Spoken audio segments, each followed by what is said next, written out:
Hey familia, ¿cómo están? Un gusto saludarlos en este devocional de viernes. Gracias por conectarse y quiero compartir algo con ustedes que creo que es muy importante en nuestro caminar con Cristo, porque eso define cómo vives tu vida en tu relación con Dios. Eso define mucho de cómo va a ser tu experiencia con Dios, porque creo que a veces...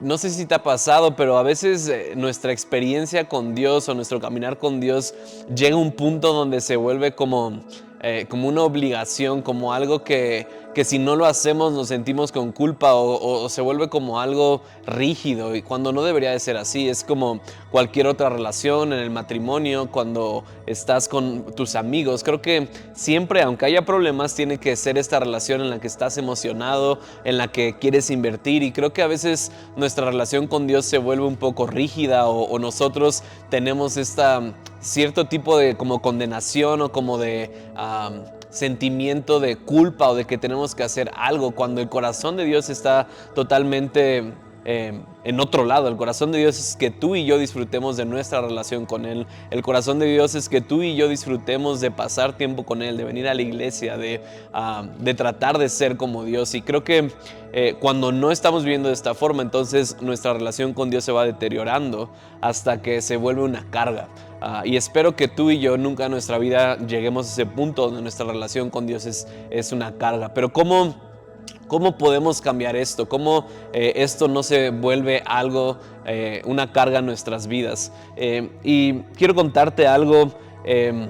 Ahorita tengo a mis dos hijos. Uno de ellos tiene 11 meses, el otro tiene 3 años, y ha sido realmente una gran experiencia el poder ser papá y aprender y amar y estar con ellos y disfrutar. Pero hace algunas semanas me ofendí con mi hijo de 3 años, perdón, porque pues la verdad es que obviamente yo siempre he tenido como estas ideas o estos, si lo puedo decir de esta forma, rituales que quiero hacer con mis hijos, y uno de ellos es decirles te amo.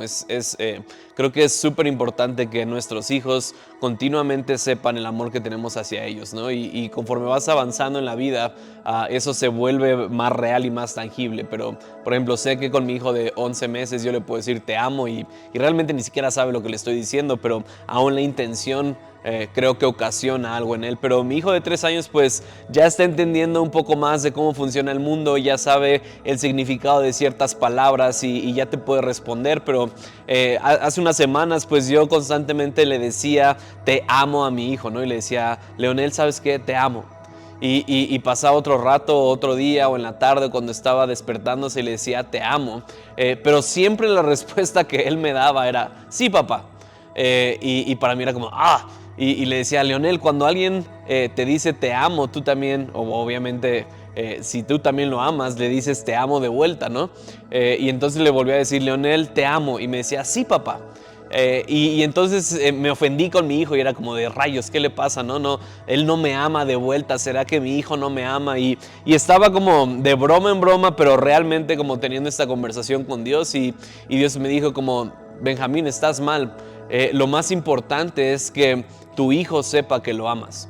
Y la respuesta que te está dando Leonel, la respuesta que te está dando tu hijo, es una respuesta, digamos, de afirmación, de conciencia, de que sabe que tú lo amas, de que sabe lo que él representa para ti. Y no necesitas tanto que él te diga que te ama de vuelta, sino tú sabes que si él se sabe amado, él te va a amar de vuelta. Y fue algo que me hizo pensar realmente, y fue algo que lo llevé en mi relación con Dios, y me dijo, es como tú conmigo. Ah, no necesito tanto que tú me digas que me amas, como necesito que tú sepas que yo te amo. Te lo vuelvo a decir, no necesito tanto Dios hablándome, Dios hablándote a ti. Dios no necesita tanto saber que tú le amas a Él, sino que tú sepas que Dios te ama a ti. Y creo que a veces, como les decía al principio, en nuestro caminar cristiano, nuestra vida muchas veces se basa en cuánto nosotros amamos a Dios. Y nos enseñan y nos dan esta idea de que la importancia de tu caminar cristiano yace en cuanto tú amas a Dios, en cuanto tú haces por Dios. Y si no somos cuidadosos, llega un punto en nuestra vida donde nuestro valor, nuestra identidad se basa y fluye de lo que hacemos por Dios, de cuánto servimos a Dios, de cómo, de nuestras acciones, de cómo nos desempeñamos. Y si seguimos por ese camino, vamos a terminar decepcionados, vamos a terminar tristes, vamos a terminar exhaustos, porque ese no es un buen camino. El camino de Dios, el camino del Evangelio es no cuánto tú y yo amamos a Dios, sino cuánto Dios nos ama a nosotros.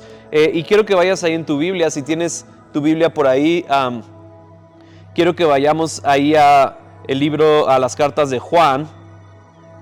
Y en primera de Juan 4, 18, 19, y este es un versículo conocido, este es un versículo que me encanta y dice: en el amor de Dios no hay temor, sino que el perfecto amor echa fuera el temor, porque el temor lleva en sí castigo, de donde el que teme no ha sido perfeccionado en el amor.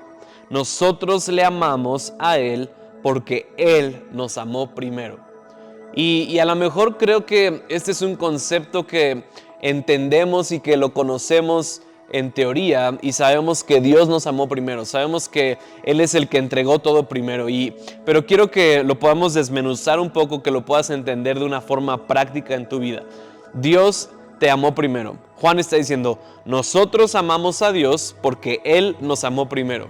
Tenemos que entender que antes de hacer cualquier cosa, antes de haber aceptado a Dios, antes de haberte arrepentido, antes de haber cambiado tu estilo de vida, antes de esforzarte por venir a la iglesia, Dios ya te amaba.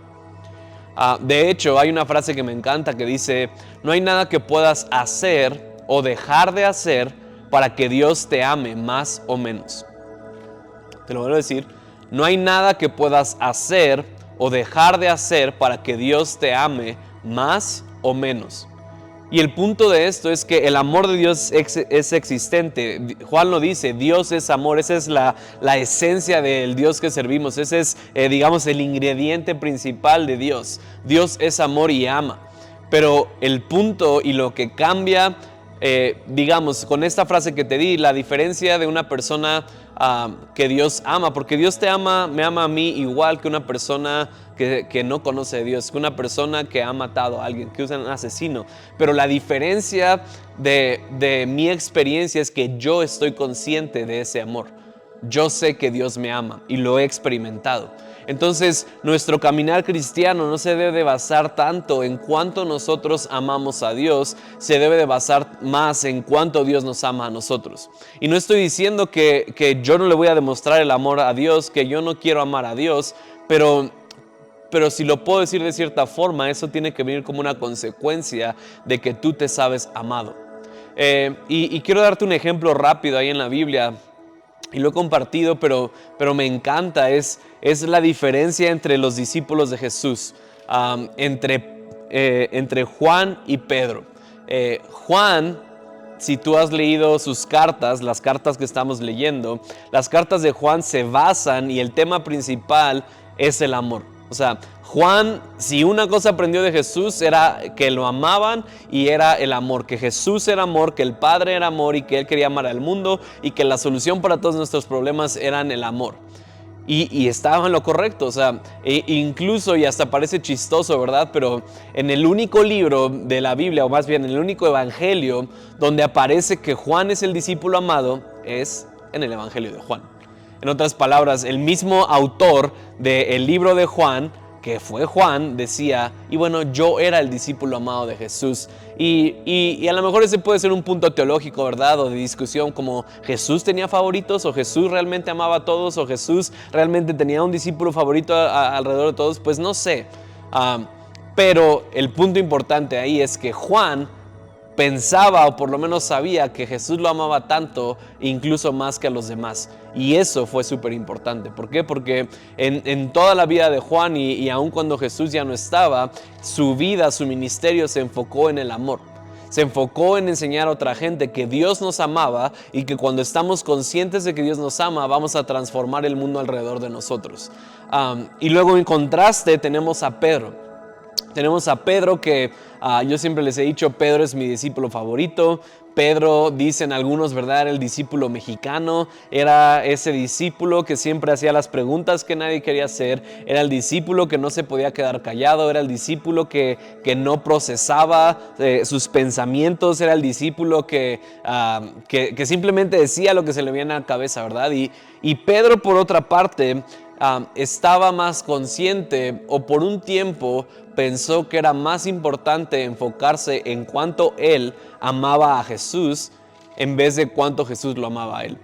Y me encanta, al final del ministerio de Jesús, al final de la vida de Jesús, Pedro había pasado 3 años con Jesús y llega a este punto en la vida de Pedro donde él incluso se siente orgulloso de cuánto ama a Jesús.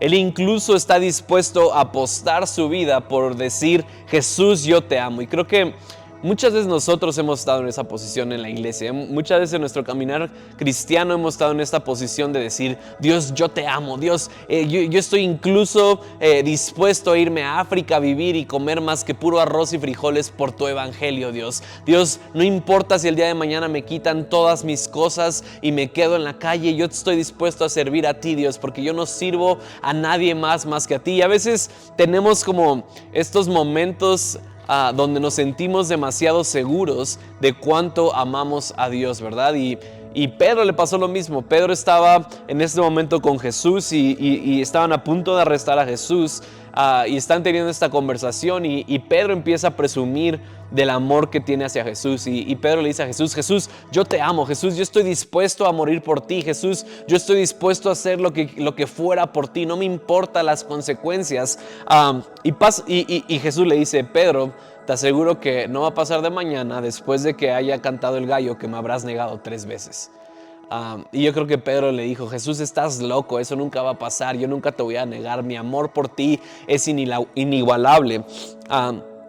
Y llega la noche y arrestan a Jesús y yo creo que Pedro seguía con esta como mentalidad de no, le voy a probar a Jesús que sí lo amo, ¿verdad? Y llegan los soldados y quieren arrestar a Jesús y Pedro saca su espada y le corta la oreja a uno de los soldados y Jesús yo creo que hasta se sacó de onda y le dijo como cálmate Pedro, eso no es lo que hacemos, ¿verdad? Y Jesús sana a este soldado y le restaura su oreja. Pero después de que se llevan a Jesús, Pedro va detrás de los soldados ahí a la guardia donde tenían a Jesús arrestado y dice que hacía frío y que Pedro se acercó a donde estaban las personas y tú sabes la historia. Una persona lo reconoce y le dice, ¿tú eres Pedro, un discípulo de Jesús? Y Pedro lo niega y dice, no, yo ni siquiera conozco a ese hombre. Llega a otro lugar y otra persona lo reconoce y dice, tú eres discípulo de Jesús, ¿verdad? Te conocemos, te ves familiar. Y Pedro lo niega y me encanta, ¿verdad? La Biblia dice que llegó una tercera vez y la gente lo reconoció, la gente dijo que era un discípulo de Jesús y dice la Biblia que hasta con groserías, con malas palabras, Pedro se trató de zafar de cualquier conexión que tuviera con Jesús. Después de eso, canta el gallo y Pedro recuerda las palabras de Jesús. Y Pedro recuerda que hace unas horas estaba jurándole a Jesús amor eterno y diciéndole que nunca lo iba a decepcionar. Y creo que muchos de nosotros a veces hemos caído en eso, donde le decimos, Dios, ahora sí ya no voy a pecar, Dios, ahora sí voy a ir a la iglesia todos los domingos, Dios, ahora sí voy a servir, Dios, ahora sí voy a hacer esto. Y a la mínima expresión de una dificultad, de que las cosas no sucedan como queríamos, abandonamos a Dios, nos quitamos de esa promesa, no cumplimos con lo que habíamos dicho a Jesús. ¿Por qué? Porque mucho de nuestro, si lo puedo decir de esta forma, de nuestra seguridad, de nuestro ego, se basaba en cuánto nosotros amábamos a Jesús, en cuánto nosotros tenemos la capacidad de amar a Dios. Y la realidad de las cosas es que somos seres imperfectos y en algún punto le vamos a fallar a Dios y le vamos a fallar a la gente. Pero lo que nos mantiene en esa vía, en ese caminar correcto con Dios, no es tanto cuánto tú amas a Dios, sino es cuánto Dios te ama a ti. Y si yo te puedo invitar a algo en tu vida, es que no estés tan consciente de cuánto tú amas a Dios. es más importante que tú estés consciente de cuánto Dios te ama a ti. Y cuando yo estoy consciente de cuánto Dios me ama, mi vida empieza a cambiar, mis hábitos empiezan a cambiar, mis promesas empiezan a cumplirse. ¿Por qué? Porque sé que no se basa en lo que yo puedo hacer. Cuando yo estoy más enfocado en cuánto amo a Dios, mi entrega a Dios se basa en mi desempeño. Y cuando yo fallo, entonces significa que ya no puedo, que ya no puedo amar a Dios. Y eso es una mentira, pero cuando yo estoy consciente de que Dios me ama a mí, cuando fallo, en vez de huir de Dios, voy corriendo hacia Él. Así que yo te quiero invitar a que puedas tener esta conciencia de cuánto Dios te ama a ti. Que eso es más importante y que sepas que Dios te amó primero y que eso es lo más importante en tu vida. Que Dios les bendiga.